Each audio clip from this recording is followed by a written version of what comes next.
Jolly good show, Major.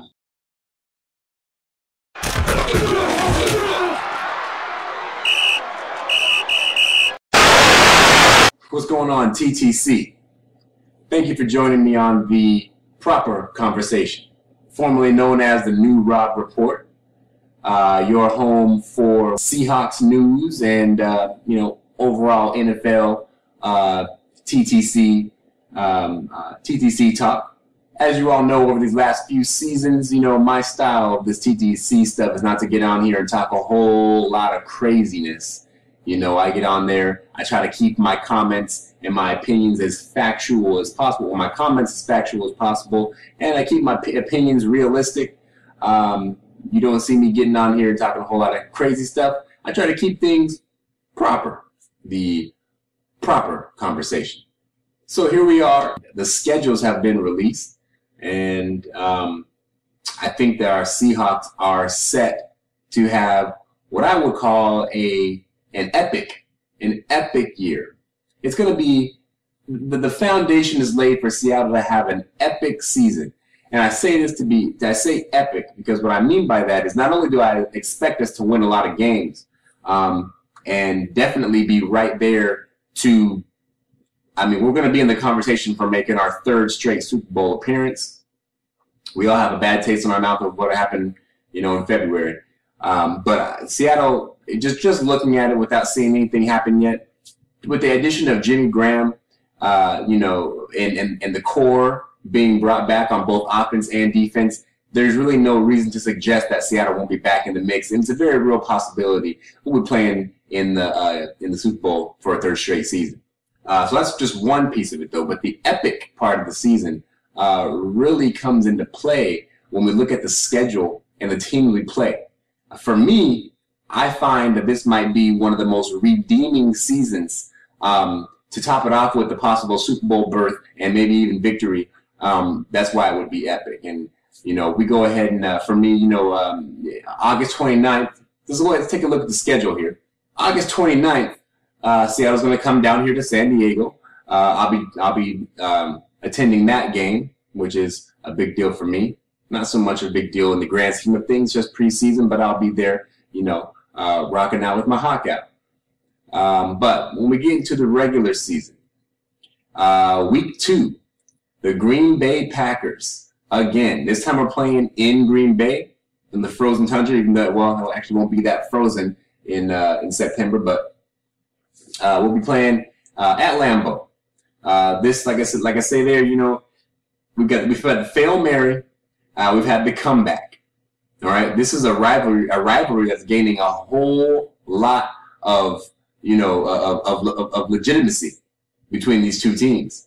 So if we can go into Green Bay and beat them again, that'll really tip the scales in our favor as far as showing our dominance, proving that we're the dominant team in the NFC. A couple weeks later, we got Detroit Lions. Detroit Lions coming to Seattle. Last time I played Detroit was in Detroit, and they escaped with a narrow victory. But another epic game. We got Richard Sherman up against Megatron. We got the return of Golden Tate, Showtime Tate, coming home. That's going to be big. I'm sure Golden Tate's going to want to get out on that field and show the 12th man, why we was wrong to let him go and how we undervalued him. And you got to give Golden Tate his fair shake. He led the league in receiving for a good part of the season last year. He was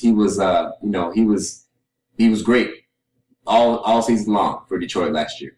2 weeks later, we have the Carolina Panthers. They're coming back to the clink. That's just run it back. Every year we play the Panthers. So we're gonna run that one back again and see what happens. They've all been good, especially the playoff game. So we'll see them again. The following week we got the 49ers at the Skinny Jean Stadium. No Gore, no Harbaugh, no problem. It's always fun to watch us beat up on the 49ers. That's going to be comedy right there. That's going to be our comic relief for the season.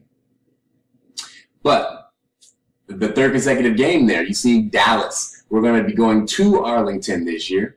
Dallas, hopefully to return the favor that Dallas gave us last season. They beat us at the clink.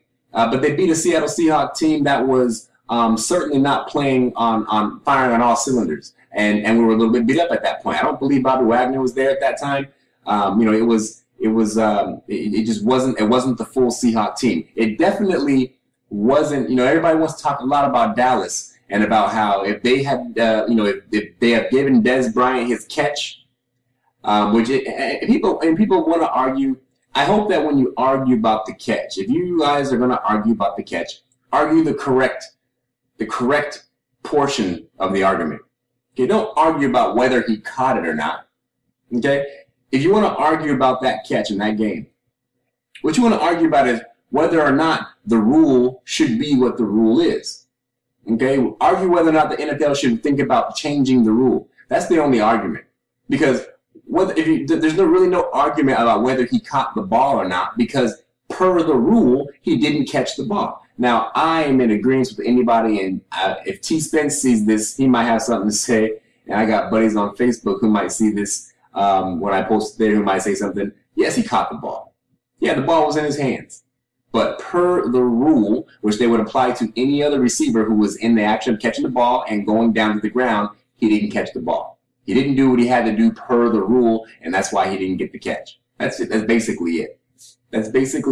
So, so argue whether or not the NFL needs to change the rule. Don't argue about whether he caught the ball or not, because he didn't catch the ball per the rule.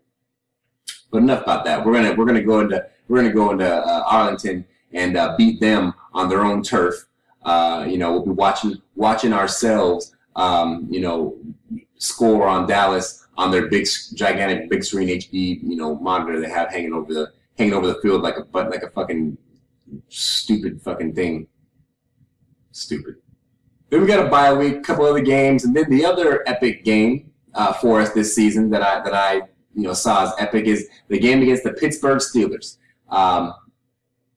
Into November, we're gonna play against Ben Roethlisberger again.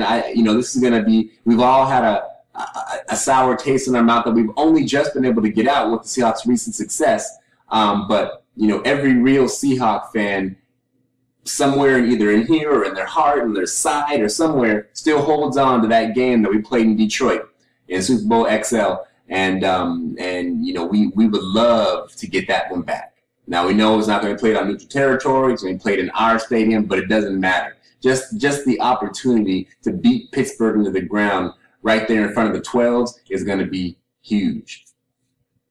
So, all those things considered, all those games, the aforementioned games there, it's gonna make for it to be a very redeeming season. Redeeming in the fact that, we get to pay a few people back. We get to beat up on some folks and say, we told you so. It's going to be great. And then when it's all said and done, after we go 12-4 or 13-3, which I'm thinking we probably will, we'll be back in the playoffs again, hopefully with home field advantage.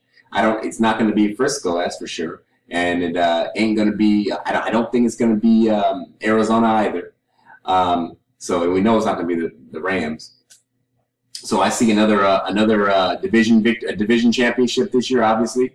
And depending on what Green Bay does, and I guess got to throw Dallas in there, we could be looking at another home field advantage, and another trip back to the Super Bowl. So set to be an epic season once again. Anyway, that's all I got. Fuck the 49ers. Go Hawks.